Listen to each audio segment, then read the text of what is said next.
என்னடா இந்த ஆள் எடுக்க மாட்டேங்குது. ஆ ஓ மாமா, நான் தான். என்ன மாதிரி சொன்னவர் ஞாபகம் இருக்குதானே? சரி சரி. எப்போ வேலை வெடிக்கிறீங்க? ஓகே, மறக்காம அந்த ஐஃபோன் 16 கொண்டு வாங்க. Okay right. எங்களோட பிரதேசி பையன் வந்து நிற்கிறேன், ஃப்ரெண்ட் எடுக்கிறேன். சரி ஓகே, பாய் மாமா. என்னடா என்ன ஐஃபோன் 16 என்ன என்ன விஷயம்? சரிடியா, யாருக்கு தெரிய நினைக்கணும், அவனுக்கு தெரிஞ்சு போச்சு. தெரிஞ்சதில்ல சொல்லு. இல்லை, நம்ம மாமா வரேன். அது கனடாவோ துபாய் மாமா? இந்த துபாய் மாமா தெரியும் தானே உனக்கு? துபாய் ரொட்ட அமைக்கிறாரு. சரியா அவரு அவர் வார வேலைக்குள்ள எனக்கு என்ன வேணும் கேட்டவர். அதான் ஐஃபோன் 16 சொல்லிவிட்டேன். அவருக்கு கொஞ்சம் விலை குறைவு தானே அங்க, அப்ப கொண்டு வரதான் சொல்லி இருக்கா. அதான் ஞாபகப்படுத்துறேன் அடுத்த ஃபோன். அடையா எப்ப பாரு, எப்படியும் February 14 நீங்க நிப்ப. அடே அப்ப பிரச்சனையா போயிடா. என்ன சொல்றேன், என்ன பிரச்சனை? அடே என்னண்டா, இப்ப நீ ஐபோன் நீங்க உணர்ந்தாலும் சிம் ஒன்று போட்டு யூஸ் பண்ற கொஞ்சம் சிக்கல் வர போறா. நீ புதுசா ரூல்ஸ் ஒன்று உணர்ந்துருக்காங்க. எனக்கு தெரியாம எப்படி ரூல்ஸ் வந்தது? உண்மைதான்டா, இவ்வளவு நாள் வெளிநாடு போனா உணர்ந்தா இங்க நேரா யூஸ் பண்ணலாம். அது வந்து இப்ப டிஆர்சிஎஸ்எல் ஒன்றுல அப்ரூவல் வாங்கணும். டிஆர்சிசிஎல்? டிஆர்சிஎஸ்எல் அப்படின்னா telecommunication and regulation commission of Sri. சரி சரி, இப்ப இருக்கிறேன். லேப்டாப் போட்டு ஆட்டா. சரி வா வா. சரிடா, இதுல போயிட்டு டிஆர்சிஎஸ்எல் அடிச்சியண்டா அந்த முதலாவது லிங்கை கிளிக் பண்ணு. சரியா, இதான் வந்து telecommunication regulatory commission of Sri. Lanka வந்து ஒரு நோட்டீஸ் ஒன்று விட்டுருக்காங்க வேறு. ரைட், 6ஆம் தேதி வந்து ஒரு நோட்டீஸ் ஒன்று விட்டுருக்காங்க. என்னென்னா, purchase only TRCSL registered IMEI enable devices. அதாவது எல்லா ஃபோனுக்கும் வந்து ஐஎம்இஏ நம்பர் ஒன்று இருக்க மாட்டா.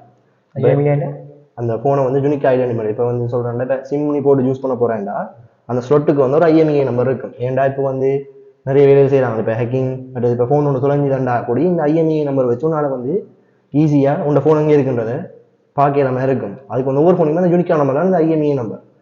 இப்போ அது எல்லா ஃபோனுக்குமே சாதாரணமாக இருக்கும்.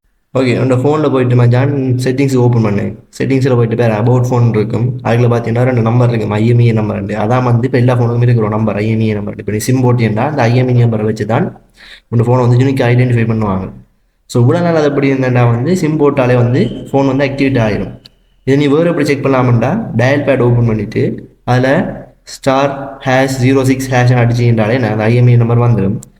சரி, இப்போ நீ இந்த ஐஎம்இஏ நம்பர் எடுத்துட்ட. இது வந்து இப்போ எங்களோட ஸ்ரீலங்காவில் வந்து நெட்வொர்க் ப்ரொவைடரால் அது வந்து ரெஜிஸ்டர் பண்ணப்பட்டிருக்கா இல்லையான்னு பார்க்குறது. நீ என்ன செய்ய வேண்டாம், 1909 இலக்கத்துக்கு அந்த ஐஎம்இஏ நம்பரை ஐஎம்இஐ ஏரோ பிரேக்கெட் ஓப்பன் பண்ணி ஸ்பேஸ் விட்டு இந்த ஏரோ பிரேக்கெட்டை க்ளோஸ் பண்ணிவிட்டு உங்கள் ஐஎம்இஏ நம்பர் அடித்து அதை வந்து சென்ட் பண்ணியண்டா உனக்கு வந்து ஒரு மெசேஜ் மாதிரி ஒன்று வரும். இதான் எனக்கு வரும் மெசேஜ் ஒன்று. ரைட், சர்வீஸ் ஐஎம்இ அது வந்து ஆக்டிவேட் ஆகிருக்கு. இவ்வளோ நாள் நீ என்ன ஃபோன் யூஸ் பண்ணியிருந்தாலுமே இப்படி வந்துருக்கு. அப்போ நான் வெளிநாட்டில் இந்த ஃபோன் வாங்குறதுக்கு என்ன வழி? இப்போ நீ வெளிநாட்டில் இந்த ஃபோன் வாங்கினா எல்லா ஃபோனுமே வெளிநாட்டில் தான் வருது. இப்போ டிஆர்சிஎஸ்எல்ல வந்து சில பேர் ரெஜிஸ்டர் பண்ணி வாங்குவாங்க. அப்படி வாங்குறாங்கிட்ட நீ வந்து ஃபோன் வாங்கிட்டு இந்த விதமான பிரச்சனை வர போகிறது. ஏன்னாவே எல்லாமே அந்த ஐஎம்இ நம்ம ரெஜிஸ்டர் பண்ணி தான் நீங்கள் ஸ்ரீலங்கா இம்போர்ட் பண்ணிடணும். ஓகே, அப்போ வந்து இப்போ புதுசாக வந்து சொல்லியிருக்காங்க, இப்போ வெண்டர்ஸ் வந்து டிஆர்சிஎஸ்எல் அந்த லைசன்ஸ் வந்து வச்சிருக்கோம் சொல்லியிருக்காங்க. அப்படி இருக்கிறாங்கிட்ட நீங்கள் வாங்கிக்கொள்ளலாம். அப்படி இல்லாமல் நீங்கள் வெளிநாட்டில் இருந்தால் கொண்டு வரணுமெண்டா நான் அந்த வீடியோட டிஸ்கிரிப்ஷன் ஒரு லிங்க் ஒன்று கொடுத்துருக்கலாம். அந்த லிங்கை கிளிக் பண்ணி பார்த்தீங்கன்னா ஒரு அப்ளிகேஷன் ஒன்று போட்டிருப்பாங்க. எப்படி ஒரு ஆள் வந்து டிஆர்சிஎஸ்எல் ரெஜிஸ்டர் பண்ணி தங்கள் ஃபோன் கொண்டு வரதுண்டு அதில் சில நிபந்தனைகளும் போட்டிருக்காங்க. ஒரு ஆள் வந்து 5 ஃபோன் தான் கொண்டு வரலாம். மற்ற ஒரு அப்ளிகேஷன் ஃபார்ம் ஒன்று இருக்குது. அந்த ஃபார்மில் நீங்கள் ஃபில் பண்ணி டிஆர்சிஎஸ்எல் ஆஃபீஸில் நீங்கள் கொடுத்தீங்கன்னா அவையில் வந்து அந்த ஐஎம்இ நம்பரை ரெஜிஸ்டர் பண்ணி தருவீங்க. அது மாதிரி வேறு சில டாக்குமெண்ட்ஸும் இருக்குது. அதை வந்து நீங்கள் இந்த வெப்சைட்லேயே நீங்கள் பார்த்துக்கொள்ளலாம். ஓகே, எல்லாமே இங்கிலீஷில் இருக்குது, தமிழில் இல்லையா? தமிழில் வேணும்னா மேலே 3 லாங்குவேஜும் போட்டிருக்காங்க. நீங்கள் தமிழை கிளிக் பண்ணிங்கன்னா இந்த பேஜ் வந்து தமிழில் ட்ரான்ஸ்லேட் ஆகி வரும். ஓகே, ஈஸி தான். அப்படியே நீங்கள் இதை வந்து ரெஜிஸ்டர் பண்ணி கொடுத்தீங்கன்னா உங்களோட ஃபோன் வந்து இங்கே வேலை செய்யும் 28ஆம் தேதிக்கு பிறகு.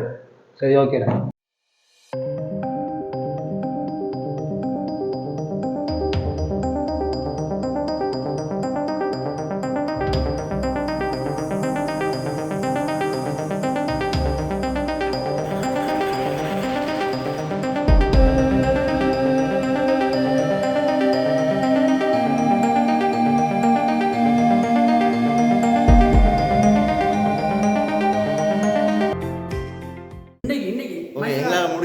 ஒரு வீடியோ மாதிரி ஒன்று செஞ்சு போட்டுருக்கிறோம்.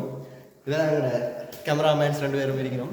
இந்த வீடியோ உங்களுக்கு பிடிச்சிருந்தா லைக் பண்ணி ஷேர் பண்ணி வைங்க. எங்களோட சேனலுக்கு சப்ஸ்கிரைப் பண்ணி வைங்க. என்னையும் காடுங்கடா. நன்றி, வணக்கம். வீடியோவை